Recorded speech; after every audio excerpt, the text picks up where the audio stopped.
So, welcome to Julie's Infinite Playlist, live from the live music capital of the world.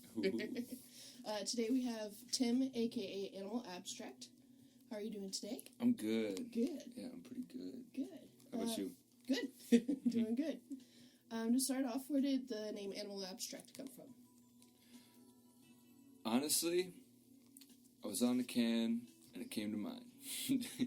But, if we wanted to get a little more in-depth about it, I at the time, I was working on my soon-to-be first Animal Abstrakt album, and I didn't really have a name for myself yet. I'd had this new flurry of music that I'd never done before, type of music that I'd never done before, and I didn't have a name for it yet. But the more it came to mind, and the more I kind of chewed on it and thought about it, I'm like, wait a second, this is perfect. Yeah. It just fit for me, because for me, I've always considered human beings to be just abstract animals in a sense, and so Animal Abstrakt just had a ring to it for me in my mind, and I thought it would fit the music pretty well. I definitely agree with that. I appreciate it. And before you did the solo stuff, did you have any other projects, or were you in any other bands? Yeah, so musically things started for me when I was 7 with Suzuki violin and classical guitar at 9. I think I picked up electric at 12. And then I started a thrash metal band with this guy at my music school, a drummer named Caleb Paulson. We had a really good run. The band was called Rivet, because we were holding metal together, right? and we acquired a couple other members, and we played all over the Twin Cities, Minnesota. We ended up in a Battle of the Bands at First Avenue, which, if you've ever been up there, it's like the venue of Minneapolis. Okay. And there's lots of venues in Minneapolis, but it's the emos of Minneapolis. So I'll put it that way. And we won, and we got a record deal, and we made an album and all this, but that was kind of towards the end of high school for me, and on top of that, our label kind of sucked. It was this indie label, and they were cool, but at the end of the day, it's just two different wavelengths, and so then I went to college after high school, and I was enlisted in the Marine Corps out of high school, and they were auditioning another dude. That didn't work out, because I got my ass into trouble and got booted prior to my ship date, but I'm fine with it now, to be honest. Yeah. It was, I just had a lot of pent-up ambition. I didn't know what to do with. Yeah. And I ended up going to college, and by the time I was like, oh shit, I still want to be in the band, they'd already been, kind of auditioning with the other dude, and it was about to be a long-distance relationship, pretty much, so I went a couple of years without really doing much other than jamming in my room, and then lyrics started going crazy after a while, and kind of then Animal Abstrakt became, so to speak. Awesome. And go ahead and describe the type of music that you do. It's definitely hip-hop, but in my mind it's music, Yeah. And to me, that just draws a lot fewer boundaries. Yeah. And so, I don't know, man, if I had to describe it in terms of influences and what kind of shit you'd hear, I'd have to say rapper meets thrash metal guitarist meets I don't want to say composer because it sounds pretentious, but I like to compose everything that happens in a song, right? So that got me behind the production side of things, and so it's, I guess in my mind the music is hip hop, but I feel like I rub so much of my own funk on it that it becomes it acquires its own category. Yeah. Yeah, I don't know, man. It's hard. It's always been a tough question for me. It's really up to the interpreter. No, I remember going to the first time I saw you at one of your shows. I was just like, this is. I mean, it's definitely rap, but there's so much more to it, and that's not something I'd ever heard before. It's not just awesome. like some beats on top of it or whatever. There's just so much going on, and it makes it so interesting, and I really enjoy it personally. That's so. awesome. No, that makes me happy. That's a big deal to me. So yeah. And what is your writing process like? So, I feel like I don't have a writing process because it's different every fucking time. Mm-hmm. Most of the time, the beat or instrumental or music will come first, mm-hmm. and that kind of dictates the lyrical content mm-hmm. and flow of the song altogether. Every now and then, I'll be listening to another beat or another song, and lyrics start coming over that. Right. And I'll write to that instrumental, mm-hmm. and then I'll create an entirely new beat or piece of music right. at a relatively similar tempo with a relatively similar energy to it, mm-hmm. without copying anything, you know. Right. And then sometimes I'll be playing a riff on the guitar and turn that into a loop, lay drums on it, and yeah, so I feel like it's different every time. Yeah. Mm-hmm. I think that probably helps keep it more interesting though too. It's my biggest strength and biggest weakness in terms of the process, because like you said, it's different every time, mm-hmm. but there's no fucking blueprint, so I need to figure shit out. Yeah. You know, slowly but surely every time around. Yeah. Well, and I think that just learning as you go and just doing what you're doing until you... It seems like in the creative world, no matter what, it's always good to start with a blank slate. Don't get stuck in your ways, you know. Exactly. So, yeah, I think that's important. Definitely. And what are your shows like? Man, it's my happy place. Mm-hmm. I try to make a point to become something else when I'm up there, mm-hmm. because in my mind, okay, all these people, they went out of their way to come see you. Maybe they spent money on tickets. Deliver, motherfucker. You know. Right. So I love putting out on stage for the people in the crowd, and not just. Sometimes it's about showing people a good time, but to me, it goes a lot deeper. Yeah, I want everyone to have a good time, but I want people to leave feeling inspired. Yeah. And maybe like they just you know, the way that you feel when you leave any show that you go to when it's a big show, and I'm not there quite yet, but I want to bring down that energy and just give it to everyone that's in the room, you know? So that's I would like to think that that's how my shows are, but it's always different from a first person perspective. Yeah, I get that feeling from the shows that I've been to. There's any show I go to, if I don't have some sort of a high from it, I feel like I kind of missed out on something. Yeah, exactly. And yours definitely does have that element of, like, I leave and I'm just really excited for what I just saw, and I want to tell people about it. So that's what it's about. That's, once again, it makes me happy. That's what it's about.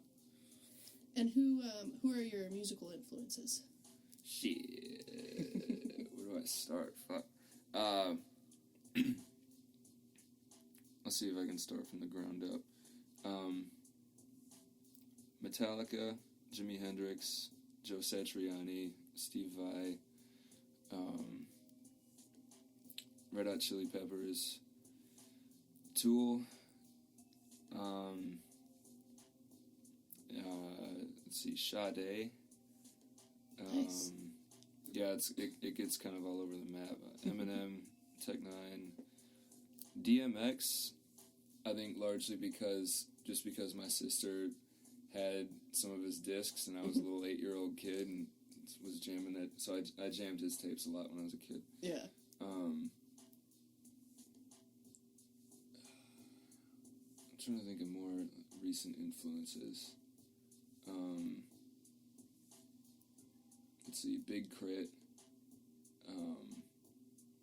Early Macklemore, before he linked up with Ryan Lewis. I really like the work he did with Budo a lot.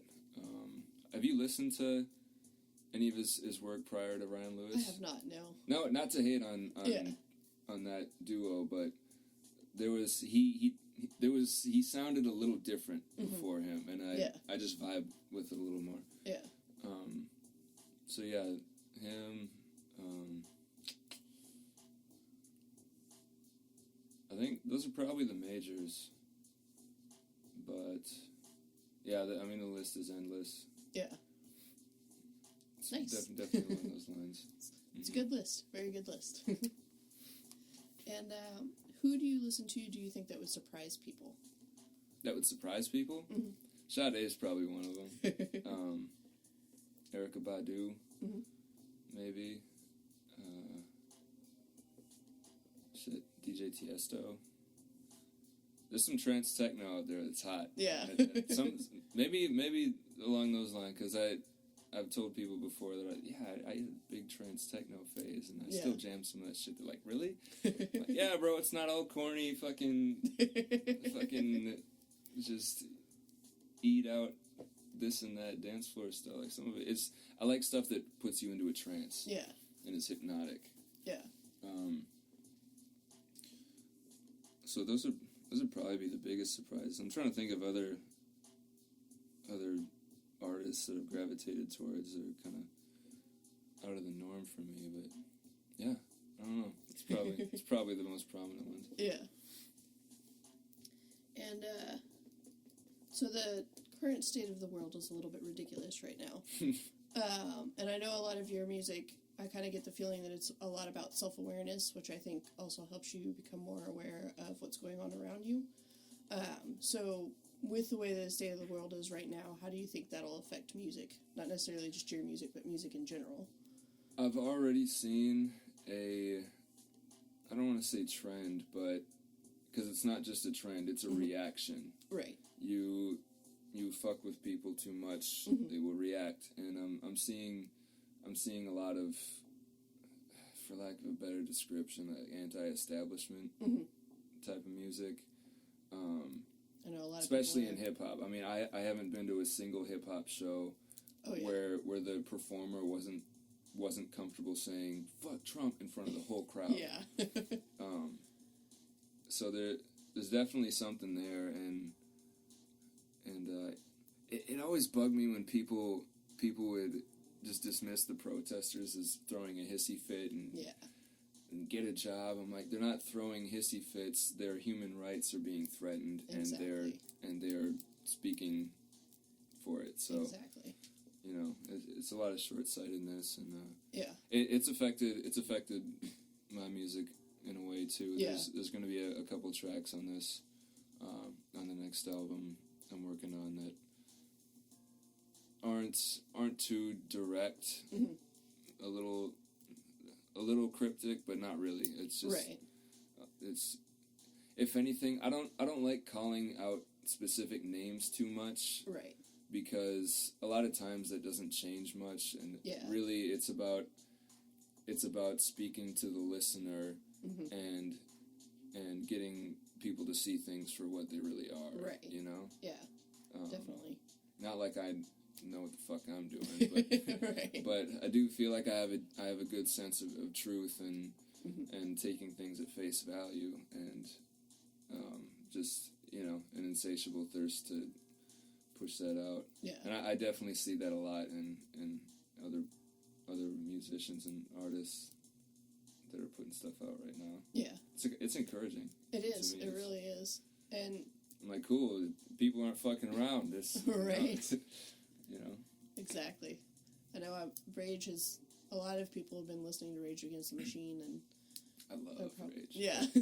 I feel like them and like Against Me and Rise Against and bands like that are just going to have a huge surge pretty soon, just because they've they have been doing this for so long, like early 90s, have been like, fuck the establishment because they're fucking up our country, and now it's kind of come to a head, and everybody's like, oh wow. Oh wow, they were right. Yeah. Oh fuck. The whole time they were, you know, they knew what they were talking about. Yeah. So, back to happier things. Fuck happy things. Get pissed off. Right. If you could collaborate with anyone, alive or dead, now in this situation they would be alive even if they have passed on. But who would it be? Damn. I just had like 20 different answers. Yeah. I'm gonna be honest. A lot of the artists in my immediate circle would be great answers to that question. Yeah. But if I'm gonna, I'll try going with a name that's a little more pervasive. It's already hot.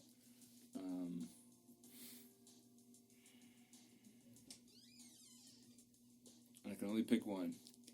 You can pick a couple. I guess It's fine. Not gonna lie, I'll go with 3.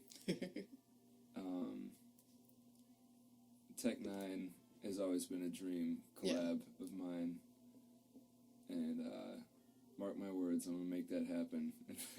I'll die before I give up. Yeah. Maynard James Keenan, Okay. who's the lead singer for Tool. I would love to collab with him. His lyrics are crazy. Yeah. Yes, they are. He's got some cool shit going on. And I'm trying to think of a female singer, because there's a few that come to mind there too. Yeah. But Sade is definitely one of them. I would love to collab with Sade, but she's in a whole other realm. I don't even, is she a person? Oh, right. I feel like she's a magical fairy tale floating around there somewhere. Yeah.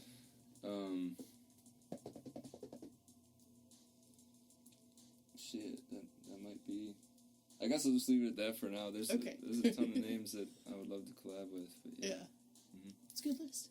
I like it. And what is your favorite venue in Austin to play? Thus far, I'm gonna have to go with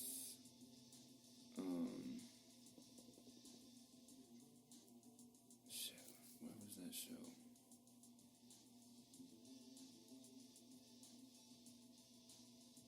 I feel like I've repeated a lot at a few Austin venues, and I haven't actually hit a ton of them yet.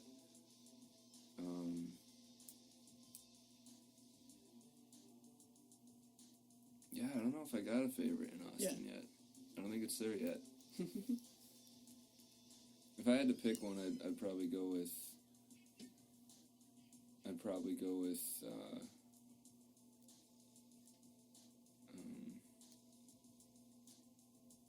the hell's it called? I think it's 512. They got a rooftop. Okay.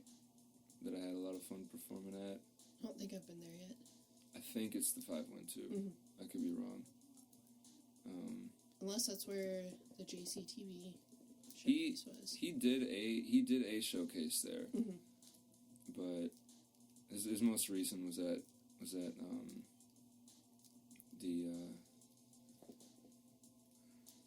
man, venue names are not coming to mind right now.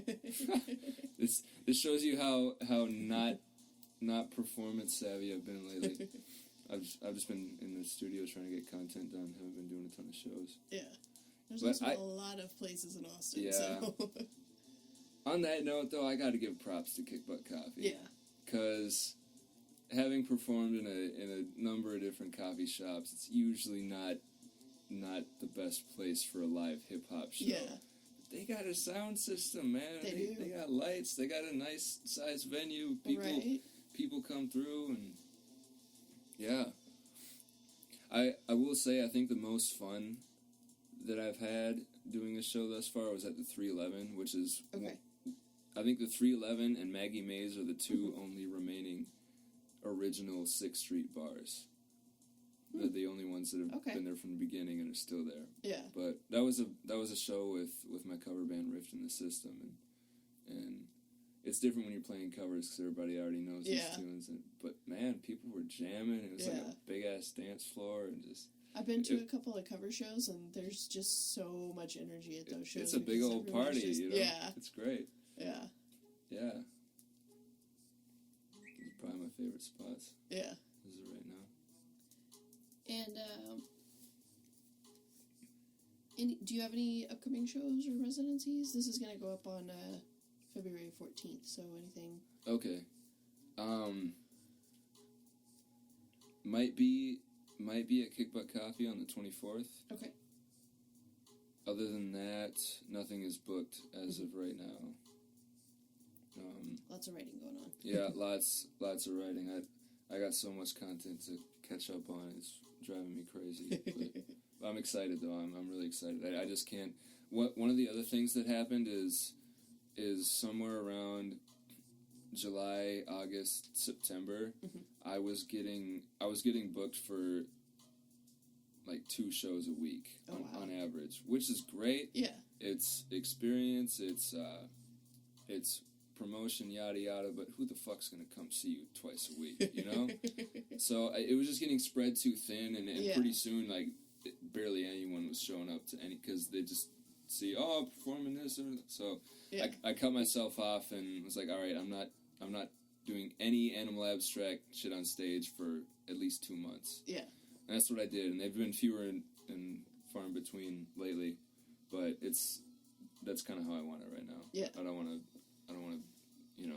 just burn people out on the same music. Another reason I'm trying to get new music done. Yeah, no, that makes sense. When you're in one place, it's a little bit harder to. Right, I'm not touring. Yeah, and it's all in Austin, and it's another side of that though is if you're acquiring at least one new fan, like if there's just one person in the room that ain't seen you before, then you're still doing something. Yeah. So there's always a plus to it. I don't regret shit, but there's always like a balance you have to figure out with that. Mm-hmm. And where can we find your music at? You can find it on YouTube, Spotify, iTunes, my Facebook page. Should come to my show and I'll give you a CD. Yes. Well, I won't give you a CD, but I'll sell you a CD. Yeah. Not 'cause I'm stingy, but I put a lot of blood, sweat, tears, and money into CDs. So, into getting CDs. So, that's probably the main. Oh, Bandcamp. I like Bandcamp a lot. I'm surprised more people don't use it. Yeah. Because you can download these artists' music in MP3, FLAC, WAV, whatever format you want. Right. And you can pay however much you want for it, which you can just download it for free if you want, or if you want to throw them a few bucks for their work, then there's that too. Yeah, which is awesome. So yeah, I like Bandcamp a lot. I was surprised when I first found out about it that I had not heard of it before, because it was just like, wait, this is a great way to get music, because I don't always have maybe $10-15 to spend on a CD. So if I can give something at least, it's like, hey, here you go. Yeah, I like it a lot. It makes the most sense to me. Yeah. SoundCloud as well. Pretty much any social media outlet, if you just type in my name, you'll find it. Awesome. Yeah. Awesome. Well, thank you so much. We will get to recording some music now. Ooh, dopeness. That's the dopeness.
trap.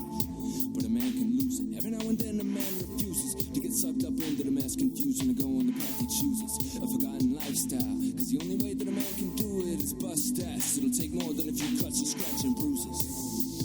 And it's all worth it.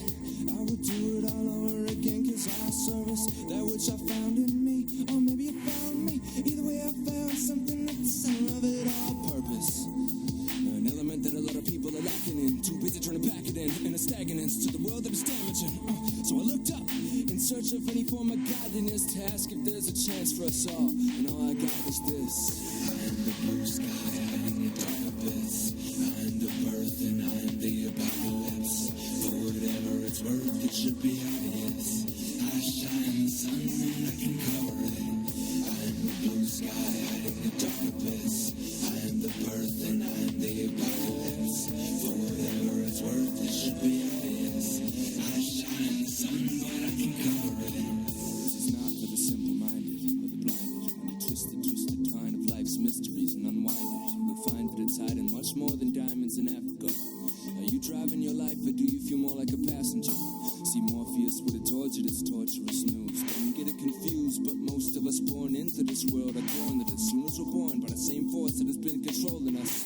99% of the world's wealth held by 1% of its population, endorsing its poisonous noise in this media and TV to force feed us nothing important enough to keep us distracted. Factions fighting factions, everyone come feed the madness, but no practice for the magic that everybody has been born here with. Meanwhile, the planet suffers from our hazardous contaminants. Man, that it's bad. The chance of us becoming any less cancerous to our planet is slim to none. Too caught up in our own nastiness. But I don't feel bad for this planet, cause as soon as Mother Nature has had it with man, then its arrogance she'll banish his ass with no problem doing it. This earth is hers. She ain't about to let a bunch of monkeys ruin it. The amount of shit that we take for granted is sickening. Just look at how easily people be losing it. Like, take away our luxuries and we turn into savages. Put us under too much pressure and common sense just straight vanishes. Call me a mad fanatic, I guess I'm just a little too passionate. I wish more people understood this message. Most can't handle it. I am the blue sky, I am the dark abyss. I am the birth and I am the apocalypse. For whatever it's worth, it should be obvious. I shine the sun and I can cover it. I am the blue sky, I am the dark abyss. I am the birth and I am the apocalypse. For whatever it's worth, it should be obvious. I shine the sun, but I can cover it.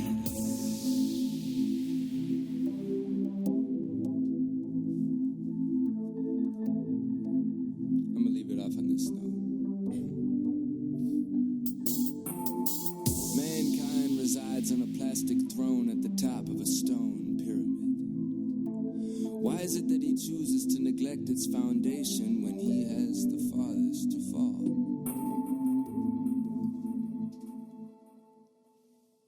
Dope. Yeah. Little twofer? Yeah. All right. I feel like that song was relevant to some of the interview too. Yeah, for sure. Hey, what up, everybody? Chilling with Julie Rod. Julie's Infinite Playlist. What it is. It's an unreleased song. It's called Some of the Time. Shout out to Russell Evans for the melody. Yeah. It's like, some of the time you feel it and sometimes you don't. The day-to-day is never the same. It's always high and low. Some of the time you bite off more than you can chew. A side effect of not knowing a limit to what you can do. And some of the time your preference is pain for pleasure. Cause digging that dirt can hurt, but it's worth the sacred treasure. Can't achieve your goals without putting on a little pressure. But don't throw on too much weight, it'll only become a stressor. Yeah, some of the time you wish you weren't in such a hurry, because that present and precious moment gets kind of blurry. Some of the time the answer doesn't seem too clear. You can't help but sit back and wonder what you're doing here. And some of the time you feel like you just have to know, and curiosity leads you right down the rabbit hole. But that which killed the cat had nothing to do with that. Sometimes life gives you white rabbits and all you can do is react. And if I stop somewhere around this road I walk, a ticket o'clock and the day goes down, I might look lost, but you won't see me turn around. This world is mine, mine. At least until he'd say when I flatline, what the hell you hiding behind that door? Tell me what the hell that you fighting for? Breaking it. Some of the time, you learn a lesson from a stranger. The only ones who can see certain parts of your behavior. And some of the time, you don't quite know how to express yourself. Probably because you're too busy trying to impress yourself. Sometimes you feel fragile and frail as a follicle. Like everything in life is nothing more than another obstacle. Other times you feel high, mighty, and volatile. Like everything's possible. You're fucking unstoppable. Yeah. Some of the time, your happiness is through the roof. And you attained it without any dope or 100 proof.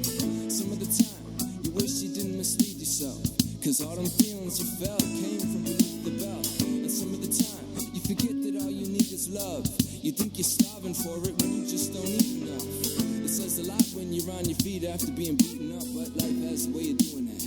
Just keep it up. Cause if I stop somewhere on this road I walk, take a clock and the day goes dark, I might look lost, but some man just don't turn around. This world is mine, at least until she say when I flatline, what the hell are you so scared about? The jig is up and I won't tear it down.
Nice.